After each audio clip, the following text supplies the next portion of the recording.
오늘 함께 나누실 하나님 말씀은 사도행전 3장 11절부터 26절까지 말씀입니다. 사도행전 3장 11절에서 26절까지 말씀입니다. 이 말씀 가운데에서 19절부터 21절까지 봉독해 드리도록 하겠습니다. 저의 성경은 192쪽에 기록되어 있습니다. 3장 19절에서 21절까지 말씀을 봉독해 드리겠습니다. 그러므로 너희가 회개하고 돌이켜 너희 죄 없이 함을 받으라. 이같이 하면 새롭게 되는 날이 주 앞으로부터 이를 것이요 또 주께서 너희를 위하여 예정하신 그리스도 곧 예수를 보내시리니 하나님이 영원 전부터 거룩한 선지자들의 입을 통하여 말씀하신 바 만물을 회복하실 때까지는 하늘이 마땅히 그를 받아두리라. 아멘. 할렐루야. 네. 우리 주님의 크신 은혜와 사랑이 여러분과 여러분 가정에 또한 변함없이 함께 하시기를 주님의 이름으로 축원합니다. 그 기독교 방송 TV나 아니면 극동 방송 라디오나 이런 것들을 들으시다 보면 여러 가지 간증들을 들으실 때가 있을 거예요. 성도님들의 간증들을 이렇게 들으실 때가 있는데, 저 예수님을 믿었더니, 예수님을 영접하고 예수님을 잘 믿었더니 병도 고쳐주셨습니다. 예수님을 잘 믿었더니 또 주님께 이렇게 드렸더니 이렇게 더 주셨습니다. 물질에 복을 주셨습니다. 이런 여러 가지 예수님을 믿고 열심히 기도했더니 무슨 은사를 받았습니다. 방언을 했습니다. 그런 간증들 많이 들으실 수 있을 것 같습니다. 근데 듣다 보면 그런 얘기들이 많잖아요. 예수님을 믿었더니 뭔가 세상적으로 세상 사람들도 우와 부러워할 만큼 뭔가 좋은 일이 생겼다, 성공을 했다, 이런 얘기들이 있지 않습니까? 그런데 예수님을 믿고 그런 진짜 복을 받은 사람들은 그렇게 많지 않을 수도 있을 것 같아요. 오히려 예수님의 말씀대로 순종해서 매일매일 정직하게 살았더니 오히려 사업은 망했습니다. 그런 사람들도 있죠. 근데 그런 분들은 간증을 못해요. 왜냐하면 부끄러워서 괜히 실패했다, 예수님 말씀대로 살았다 실패했다 그러면 신앙에 모범이 안 되는 것 같은 그런 생각이 있나 봐요. 아니요, 우리는 주님의 말씀대로 순종했더니 좋을 수도 있고 세상적인 기준입니다. 안 좋을 수도 있다라는 것을, 그거는 우리 주님께 달려있는 것이죠. 그렇지만 한번 따라해 보실까요? 하나님은, 아버지는 나에게 최선을 주십니다. 그렇게 믿으십니까? 그러니까 최고가 아닐 수는 있어요. 왜냐하면 내가 갖고 싶은 게 있고 하나님의 뜻이 계시지 않습니까? 그래서 내가 생각할 때 최고는 아닐 수도 있어요. 그렇지만 하나님은 언제나 저와 여러분들에게 최선의 길로 인도하신다라는 그 믿음을 잊지 않으시기를 주님의 이름으로 축원합니다. 근데 세상 사람들은요, 특히 사단은 믿는 사람들도 이렇게 유혹해서 넘어뜨리려고 하기 때문에 믿는 사람에게도 거짓말을 참 많이 해요. 예수님 믿으면 이런 증거, 당연히 예수님 믿으면 병고침 받아야지. 예수님을 네가 잘 못 믿어가지고 병고침도 못 받고 또 물질의 복도 못 받고 방언도 못 하고 무슨 은사도 못 받고 이런 얘기를 하는 거예요. 그러니까 그런 사람들 있지 않습니까? 방언 못 하는데 어떻게 예수님 믿었다고 구원받았다고 할 수 있느냐? 그렇지 않습니다. 예수님께서도 구원받고 거듭남의 증거로 뭐라고 얘기하시냐면, 바람이 이쪽에서 불어서 저쪽에서 어디서 부는지 그 정확한 그 방향을 우리가 알 수 없지만 바람이 부는 것을 알 수 있지 않느냐, 그것을 느낄 수 있지 않느냐. 그렇듯이 거듭난 사람도 이렇게 뭔가 딱 분명하게 설명을 할 수는 없지만 변화가 일어나고 뭔가 새로워지는 그런 모습들이 분명히 있다. 근데 그 방향이 주님의 말씀의 방향, 예수님의 성품의 방향, 그런 것이죠. 믿지 않는 그 사람들에게도 그렇지만 특히 믿는 사람에게 이단들이나 사입이나 이런 사람들이 그 거짓말을 참 많이 속이죠. 마치 그 TV나 이런 데서 보시면 마술사들이 있죠. 마술사들은 전부 다 그 상대방을, 사람들을 속이는 거 아니겠습니까? 속여서 사람들을 놀라게 하고 그걸로 돈을 벌죠. 세상에는 여러분들을 속이는 것이 많다라는 것을 잠깐 예로 보여드리자면, 마술을 한 가지 여러분들에게도 보여드릴까 합니다. 한번 여러분 해보세요. 이게 맨손으로 하는 건데요. 자, 손가락 2개를 들으시고 이렇게 됐는데 딱 돌리면 이렇게 되는 거예요. 자, 한번 따라해 보시죠. 한번 해보세요. 조금 빨리 할 테니까요. 자, 하나 둘 셋 하면 되는 거예요. 자, 하나 둘 셋 되십니까? 이걸 띄면 안 돼요. 코에서 손을 떼시면 안 돼요. 떼시면 안 되고 딱 돌렸는데 이렇게 딱 되는 거예요. 다시 한번 할까요? 자, 따라해보세요. 시작. 하나, 둘, 셋. 되시는 분 계세요? 다 되신 것 같기도 하고 안 되신 것 같기도 잘 모르겠는데, 원래 이게 살짝 여러분들 속이는 거예요. 이렇게 해서 한번 돌려보세요. 자, 이렇게 이쪽 손에 이쪽 손가락 끼고 한번 대보세요.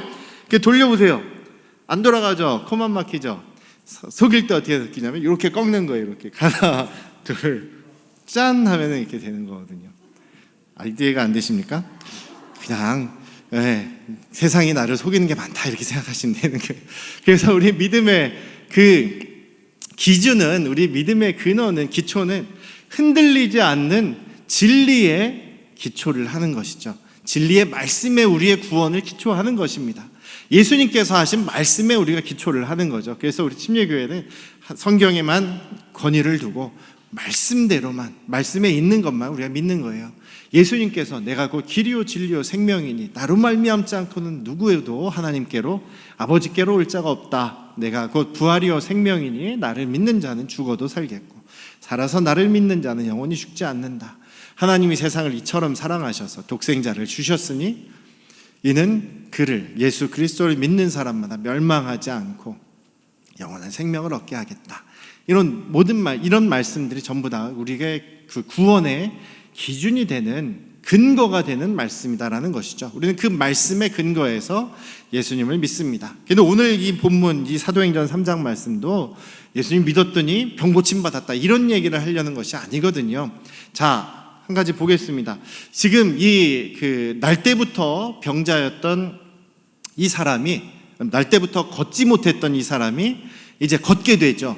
자, 누구의 믿음으로 이 사람이 걷게 되었을까요? 1번, 날 때부터 걷지 못했던 이 사람이 오늘 보니까 예수님의 이름으로, 이들이 믿음으로, 예수님의 이름으로부터 기인된 믿음으로 이 사람이 성하게 된 것이다 라고 했는데, 자, 1번, 이 날 때부터 걷지 못했던 사람의 믿음으로 병 나았다. 2번, 아니다, 베드로와 요한의 믿음으로 이들이 이 날 때부터 걷지 못했던 사람이 걷게 되었다. 자, 답은 몇 번입니까? 오늘 본문에서는 분명히 2번이에요. 왜냐하면 이 사람은 날 때부터 걷지 못해서 예수님께서 예루살렘 성전에 들락날락 하실 때에도 이 사람은 저 낫게 해주세요, 예수님 낫게 해주세요, 불쌍히 여겨주세요 이런 얘기를 하지 않고 그냥 돈 버는 구걸하는 거에만 집중했던 사람이죠. 이 사람도 오늘도 베드로와 요한에게 그냥 돈이나 한 푼 보태주시오 하는 마음으로 바라보고 있는데, 베드로와 요한이 그 4절에 보면 이 사람을 주목해서 갑자기, 베드로와 요한이 둘 다 평소에는 그냥 아무 생각 없이 혹은 아유 불쌍해라 라고선 적선하고 자선하면서 지나갔던 이 사람에게 오늘은 주목하게 되었다는 거죠. 갑자기 이 사람이 눈에 들어왔다, 집중하게 되었다는 겁니다. 자, 누가 베드로와 요한을 동시에 주목하게 하셨을까요? 바로 성령께서 하신 것이죠. 성령께서. 그래서 전에도 말씀드렸습니다만 예수님 믿는다고 해서 모든 병자가 다 고침받았던 것도 아니고, 이 사람도 예수님을 듣고 예수님을 알고 예수님을 봤을 텐데도 이 사람은 예수님의 그 병고침의 사역에서 떨어져 있던 사람이다라는 것이죠. 성령께서 베드로와 요한에게 이제 신호를 주신 겁니다. 저 사람을 주목해 보라라는 신호를 주신 것이죠. 그러면서 베드로와 요한의 믿음으로 저 사람을 구원한 것입니다. 그리고 이 사람도 역시 병고침을 받고 나서 구원을 받게 된 것이죠. 예수님을 믿게 된 것이죠. 그러니까 그 세상에서 속이는 사람들이 우리가 잘못 오해하면 예수 믿으면 무조건 병고침 받는다, 무조건 큰 복을 얻는다 이렇게만 생각할 수는 없다라는 얘기입니다. 물론 병고침도 어떤 복 중에 하나일 수는 있겠죠. 오늘 말씀에서는 그래서 베드로 사도가 또 한 번 설교를 하죠. 설교를 하는데 그 설교 속에 나오는 그런 예수 그리스도를 믿음으로 얻게 되는 복이 어떤 것인가라는 것을 잠깐 나눠보려고 합니다.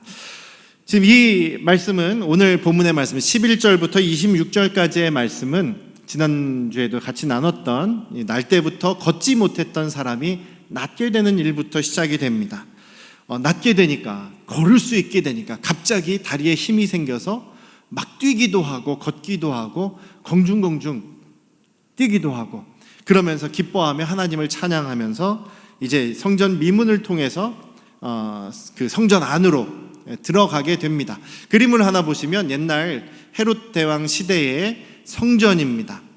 옛날 그 솔로몬이 지었던 성전은 바로 저 안쪽에 있는 네모난 건물이에요. 조금 가운데 높이 솟아 있는 그곳이 성소와 지성소가 있는 것이고 그 앞에가 이제 성전입니다. 근데 헤롯 대왕 시대에는 그 성전의 규모를 더 크게 했어요. 바깥에 외벽을 쌓아서 큰 성처럼 이렇게 만들었죠.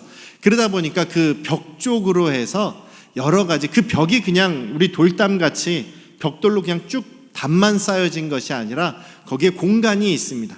넓은 공간이 있어서 여러 가지 사람들이 거기서 쉬기도 하고 모임도 할 수 있는 그런 공간들이 여러 군데 있었던 거예요. 그래서 이쪽 편에 보시면 솔로몬 행각이라고 써 있죠. 솔로몬 행각이 그 성전 그 바깥에 외벽에 있는 그런 겉에는 외벽이고 그 안에는 그게 공간이 모임의 공간이 있는 거예요.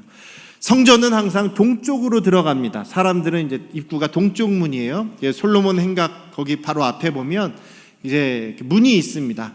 그 문의 이름이 이제 미문, 아름다움이라는 거죠. 아름다운 문이라는 문입니다. 그쪽으로 해서 이제 여인의 뜰을 지나서 제사를 드리는 그 성소 앞으로 이게 들어가게 되는 것이죠. 이방인들은 저렇게 빨간색 칠해진 그 빨간색 실제로 빨간색 칠해지진 않았습니다만 그 성전 바깥에 외벽 안쪽에 있는 공간이 바로 이방인들이 거기까지만 갈 수 있는 거예요. 그리고 여인들은 동문으로 들어가서 그 첫 번째 뜰에만 갈 수가 있는 것이죠. 그래서 그 외벽들에 보면 뭐 요새도 있고 무슨 사내들인 건물도 있고 공회원 건물도 있고 왕의 행각 무슨 안나스의 뭐 저런 그 공간 같은 것들 여러 공간들이 있었던 거예요. 그래서 지금 이 11절에 보시면은요, 나은 사람이 베드로와 요한을 붙잡았다 이렇게 돼 있죠. 꽉 붙잡았다 이런 얘기가 아니고 완전히 베드로에게 달라붙었다 이런 얘기입니다. 베드로와 요한에게 달라붙어서 붙잡고 매달렸다 이런 뜻이에요. 그래서 절대로 떨어지지 않으려고 나의 병을 이 다리를 고쳐준 이 사람들에게서 내가 절대로 떨어지지 않을 거다라는 그런 생각으로 감사한 마음이겠죠. 그래서 베드로와 요한에게 딱 달라붙어 있었다라는 그런 뜻이에요. 그러면서 막 하나님께 영광 돌리고 아이고 감사합니다 막 붙잡고 이러고 있으니까 사람들이 신기하고 막 몰려들겠죠. 그래서 이들이 성전 안 여인의 뜰까지 들어갔다가 예배 드리려고 하다가 사람들이 하도 몰려드니까 다시 나온 거예요. 다시 나와서 그 솔로몬 행각 바로 앞에 있는 그 모임터에서 지금 베드로가 설교를 시작하는 내용입니다. 자, 설교의 내용은 어떤 내용입니까? 사람들이 정말 이상해하니까 왜 이상해하느냐? 왜 이 사람이 병 고침 받은 것 때문에 이렇게 놀라워하느냐? 우리 능력이 아니다. 우리가 권능이 있어서 그런 것이 아니라 바로 예수 그리스도의 능력이다라는 얘기를 하는 거예요. 예수 그리스도의 이름에서 온 것인데 그 이름을 믿는 그 믿음에서 온 능력이다라고 얘기를 하는 거예요. 그러니까 예수님의 능력으로 이 사람이 고침을 받은 것이다라고 얘기하죠. 그런데 그 예수님은 어떤 분이냐면 하나님의 종으로서 분명히 메시아로 이 땅에 오신 분인데 너희들이 죽인 사람이다. 너희들이 빌라도가 분명히 놓아주려고 했지만 너희들이 반대해서 십자가에 죽게 만든 사람이 바로 그 예수다라고 얘기를 하는 거예요. 그런데 너희들이 생명의 주님을 죽였지만 그러나 하나님께서 그를 죽은 자 가운데서 살리셨다. 그는 부활하셨다. 그리고 그 부활하신 그 이름으로 우리가 이 사람이 병 고침을 낫게 된 것이다 라고 이야기를 하는 거예요. 그러면서 우리는 이 일에 예수 그리스도께서 부활하신 것을 직접 목격한 증인이다 라고 다시 한번 내가 부활의 증인이다라는 얘기를 다시 한번 얘기하는 거예요. 그런데 첫 번째 그 오순절날 성령의 충만함을 받은 다음에 방언을 막 한 다음에 베드로가 설교할 때에 거기 모였던 사람은요 좀 다른 사람들이에요. 그러니까 세계 각처에서 그 유월절과 또 무교절 절기를 지키기 위해서 몰려들은 경건한 여러 군데에 있는 유대인들과 또 유대교로 개종한 이방인들이라고 말씀을 드렸죠. 그러니까 거기 예루살렘 현지 사람들은 아니에요. 현지 사람들도 있었겠지만 좀 적었습니다. 근데 오늘 여기서 베드로가 얘기하는 것은 정말 너희가 빌라도로부터 예수를 죽게 한 것이 너희들이다, 너희들이 아니냐라고 얘기를 합니다. 그러니까 여기 모여있는 사람들은 이제 그 명절 절기가 지나고 평소에 예루살렘 성전에서 예배 드리는 경건한 사람들이죠. 이 사람들도 정기적으로 기도하고 예배 드리는 그런 유대인들. 그렇지만 이들 중에 아마 많은 사람들이 정말 예수님께서 빌라도가 예수님을 재판할 때 그 현장에 있었던 사람들, 빌라도가 예수님을 놓아주려고 했는데 예수가 아니라 바라바를 놓아주라고 선동하는 거에 그냥 휩쓸려서 바라바를 풀어줘라, 예수를 십자가에 못 박아라라고 소리쳤던 사람들일 수 있다라는 것이죠. 그래서 베드로가 그 이야기를 지금 설교에서 그 이야기를 하는 것입니다. 여러분들은 죽인 예수님을 하나님께서 다시 살리셨다. 그런데 그러면서 이제 그 사람들을 공격하는 것이 아니라 굉장히 좀 부드럽게 잘 타일르면서 얘기하죠. 여기 17절 말씀을 보니까요, 베드로가 이렇게 얘기합니다. 형제들아, 너희가 알지 못해서 그러한 줄 내가 안다. 알지 못해서 그러한 줄 안다. 관리들도 잘 몰라서 그런 거라고 내가 생각한다. 그러니까 너희들은 죄인이야 라고 이렇게 정죄한다기보다는 에이, 잘 모르고 그런 거 알아 라고 이렇게 얘기를 하죠. 부드럽게 이야기를 합니다. 저 같으면 그 의분 있죠. 분노가 막 올라와가지고 너희들이 죽은 예수를 하나님께서 다시 살리셨다, 내가 증인이다, 믿어라, 막 이럴 것 같은데, 여러분들 잘 모르고 그런 거 알아요.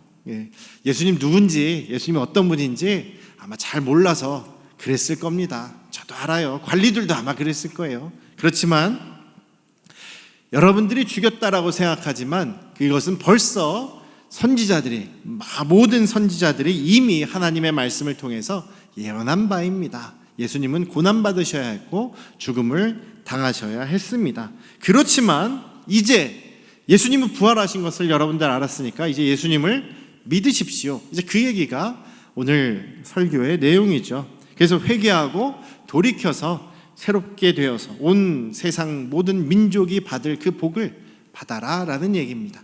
한마디로 얘기하면 회개하고 죄사함을 받아라. 그러면 이제 모든 너희들을 통해서 아브라함의 자손들을 통해서 모든 민족에게 주시겠다고 했던 그 복이 이제 임하게 될 것이다 라고 말씀하시는 것이 바로 오늘 베드로의 설교의 내용이다라는 거죠. 그래서 오늘 말씀에서 베드로의 지금 이야기에 설교에서 예수님을 믿고 또 회개하면 죄사함을 받게 되면 이러한 그 모든 민족에게 주어지는 복이 주어지게 된다라고 하는데, 그 복이 무엇일까라는 것을 이제 이야기를 하려고 합니다. 두 가지를 지금 얘기하는데요. 첫 번 19절과 20절 말씀입니다. 19절에서 먼저 이렇게 얘기를 하죠. 너희가 회개하고 돌이켜서 너희 죄 없이 함을 받아라. 이렇게 하면 새롭게 되는 날이 주 앞으로부터 이를 것이다. 너희들이 예수 그리스도를 영접하고 죄사함을 받으면, 회개하면, 죄사함을 받으면 이제 첫 번째로 일어나는 것이 바로 새롭게 되는 날이 주님으로부터 이른다. 새롭게 되는 날이 이른다. 즉 새롭게 된다라는 얘기입니다. 근데 이 새롭게 된다라는 것은 두 가지 뜻이 있을 것 같아요. 정말 여기 있는 말 그대로 새롭게 된다.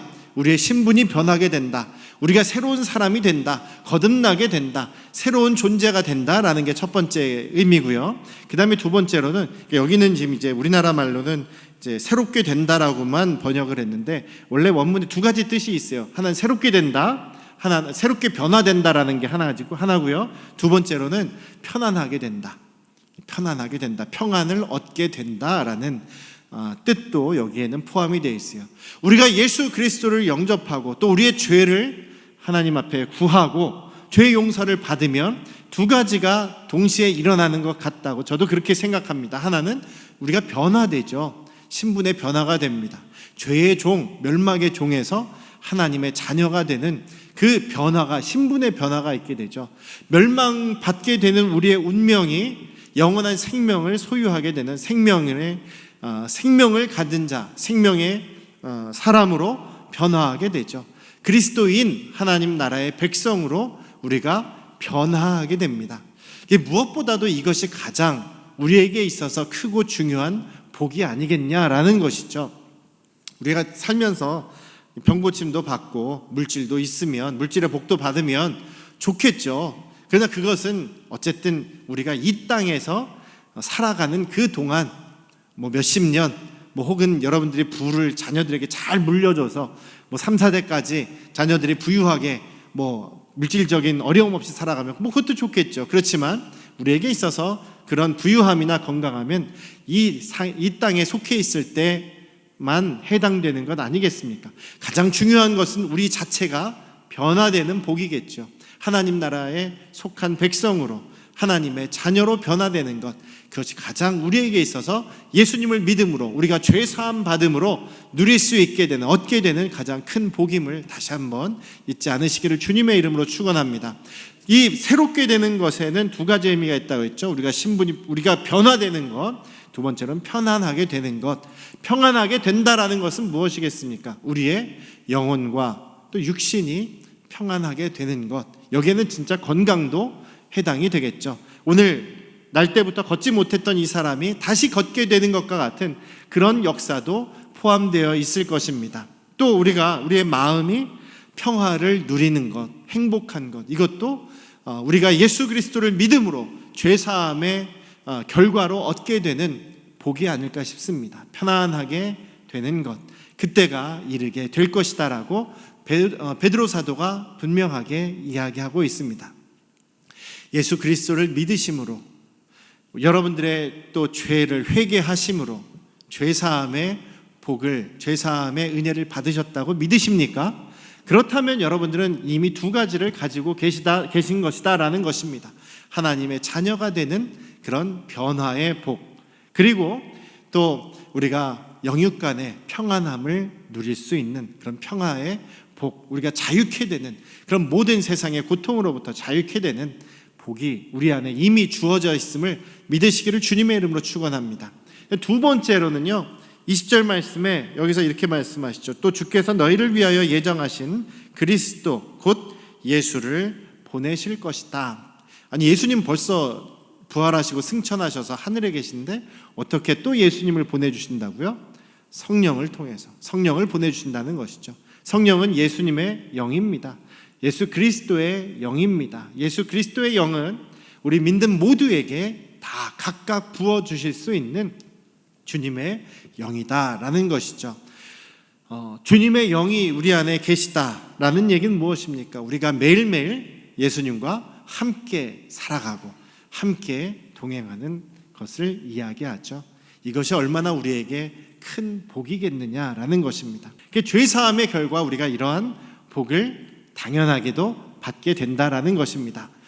세상에서 사람들이 갖기를 원하는 그런 세상적인 복이 아니라 우리 그 무엇과도 바꿀 수 없는 가장 높은 수준의 복을 우리에게 이미 주셨다라는 사실, 우리가 새롭게 변화되는 복, 또 우리가 평안을 누리게 되는 복, 예수님을 모시고 살아갈 수 있는 그 복, 우리가 이미 받았음을 믿으시고 또 그것을 우리가 감사하실 수 있기를 주님의 이름으로 축원합니다. 그런데 이것을 우리가 매일 경험해야 되지 않습니까? 매일매일 우리가 경험해야죠. 그냥 주일날에는 예배 드릴 때에는 주님이 나와 함께 하시는 것 같고 나를 사랑하시는 것 같고 막 그런데 우리가 평소에 매일매일 이 땅에서 살아갈 때는 주님은 내 기도는 안 들어주시고 다른 사람의 기도만 들어주시고 다른 사람만 사랑하시는 것 같다, 이렇게 생각이 들면 안 되지 않습니까? 오늘 그 베드로 사도가 설교하는 마지막에서 이렇게 이야기를 하고 있습니다. 땅 위의 모든 족속이 너희의 씨로, 그러니까 아브라함에게서 난 씨로 복음을 받으리라 라고 하셨는데 그 말씀대로 이루어진 것이다. 그러니 여러분들도 예수 그리스도를 통해서 여러분들에게 복을 주시길 원하시니 너희들도 그 복을 받기를 원한다. 그 복을 받기 위해서 어떻게 해야 되느냐? 25절에 보시면은요, 하나님이 그 종을 세우셨다라는 말이 나오는데, 세우셨다, 과거형이죠. 한번 예수님을 세우셨다, 과거의 일입니다. 또 복을 주시기 위해서 너희에게 먼저 보내셨다. 예수님께서 보내셨죠. 이미 보내셨죠. 이것도 과거의 일이에요. 그런데 두 가지 그 다음에 나오는 것은 그 과거의 그 형태로 나온 것이 아니라 현재의 형태로 나와 있어요. 뭐냐면 그래서 너희로 하여금 각각 돌이키다라는 말은 현재형입니다. 그리고 각각 그 악함을 버리게 하셨다 해서 버리다라는 것도 현재형이에요. 그래서 우리가 알 수 있는 것은 무엇이냐면 우리가 매일매일 주님을 경험하고 주님의 그 죄사함의 복을 우리 삶에서도 매일매일 어떻게 경험할 수 있을까? 이 두 가지가 필요하다는 생각이 들었습니다. 첫 번째로는 우리가 항상 돌이켜야 한다. 매일매일 우리를 돌이켜야 하지 않겠느냐라는 것이죠. 우리의 삶을 매일매일 돌이키실 수 있기를 주님의 이름으로 축원합니다. 돌이키다라는 것, 회개한다는 말이죠. 돌이키다라는 걸로 그냥 끝나는 것이잖아. 저 잘못했습니다. 이것만이 회개가 아니라 돌이켰으면 그 자신의 죄로부터 완전히 돌아서는 것을 말합니다. 또 그리고 내 시선을 하나님께로 맞추고 하나님과 동의하는 것까지가 회개예요. 그러니까 회개는 그냥 저 잘못했습니다. 이게 회개가 아니라 잘못했습니다. 인정하고 그 다음에는 돌아서서 하나님의 말씀에 나의 삶을 맞춰가는 것. 그러니까 우리의 삶의 회개는 매일매일 일어나야 하는 것이죠. 매일매일 우리의 삶을 돌아보면서 주님의 말씀에 제 인생 방향을 맞추겠습니다. 고백하고 돌아보고 회개하고 다시 그렇게 살기 위해 노력하는 것이 바로 우리가 매일매일 죄사함의 복을 누리게 되는 그 방법이라고 믿습니다. 우리가 매일매일 돌이키며 우리를 계속해서 하나님의 그 길로 정렬해서 하나님의 그 길을 따라가는 저와 여러분들 되시길 주님의 이름으로 축원합니다. 그 다음에 그 악함을 버려야 한다. 매일매일 우리의 악함을 버려야 되죠. 우리의 마음은 여전히 좀 악한 것들이 있지 않습니까? 예수님을 믿어서 새로운 사람이 되었지만 우리가 예수님을 다시 만나서 다시 부활의 몸이 되기 전까지는 우리가 가지고 있는 육신은 여전히 죄성이 깃들어 있는 그런 우리의 육신 아니겠습니까? 그래서 우리는 매일매일 우리의 죄성을, 우리의 악함을 버려야 하는 것이죠. 그래서 바울 사도도 그 예수님을 이미 영접하고 믿는 그 교인들에게, 성도들에게 너희들 선한 양심을 가져야 한다. 매일매일 선한 양심을 가져야 한다라고 권면하지 않습니까? 매일매일 가져야 한다는 겁니다. 선한 양심이 한번 들어와 있으면, 우리가 가지고 있으면 우리가 항상 선한 양심에 따라서만 살았으면 좋겠는데 우리 안에 있는 죄성 때문에 계속 다툼이 일어나고 싸움이 일어나죠. 바울 사도가 그러지 않습니까? 오호라 나는 공고한 몸이다. 참 맨날 나는 정말 선하게 주님의 일만을 하면서 살고 싶은데 내 마음속에 있는 죄성이 오히려 싸우고 있구나 라고 얘기합니다. 내 몸의 안에서 선한 양심과 악한 죄성이 싸우고 있으니 참 나는 피곤한 사람이다 이렇게 얘기를 하죠. 저희도 매일매일 그런 싸움을 싸워가지 않습니까? 근데 그 싸움을 피하지 않으시고 매일매일 우리의 삶을 돌이키며 또 우리의 악함을 계속 버려나가는, 쓰레기 버리듯이 매일매일 버려나가는 저와 여러분들 되시기를 주님의 이름으로 축원합니다. 쓰레기를 여러분들 보시면 알겠지만 집에 뭐 이렇게 쓰레기가 오늘 많이 버렸는데 며칠 지나면 또 버려야 되지 않습니까? 계속 뭔가 쓰레기가 생기는 거예요. 저희 마음속에도 그렇고 저희의 삶에도 항상 악함의, 죄성의 쓰레기들이 계속 쌓여나갑니다. 때때로 계속 버려줘야 하는 것이죠. 주님의 이름으로 오늘 믿음으로 다시 걷게 되고 다시 그런 죄사함의 복을 선포받은 이 사람들, 이 베드로의 설교를 통해서 회개하고 5,000명이나 되는 사람들이 예수님을 믿게 되었습니다. 그리고 예루살렘 교회의 성도들로서 순교를 불사하는 박해를 감당하는 성도들이 되었던 것처럼 우리도 이 마지막 때에 주님의 말씀을 붙잡고 매일매일 우리를 돌아보며 주님의 선한 길을 걸어가는 안양 성도교회 가족들 되시기를 주님의 이름으로 축원합니다. 기도하시겠습니다. 아버지 하나님, 우리는 주님을 믿습니다. 그리고 주님께 우리의 죄성을 고하고 용서함을 받아 죄사함을 받았습니다.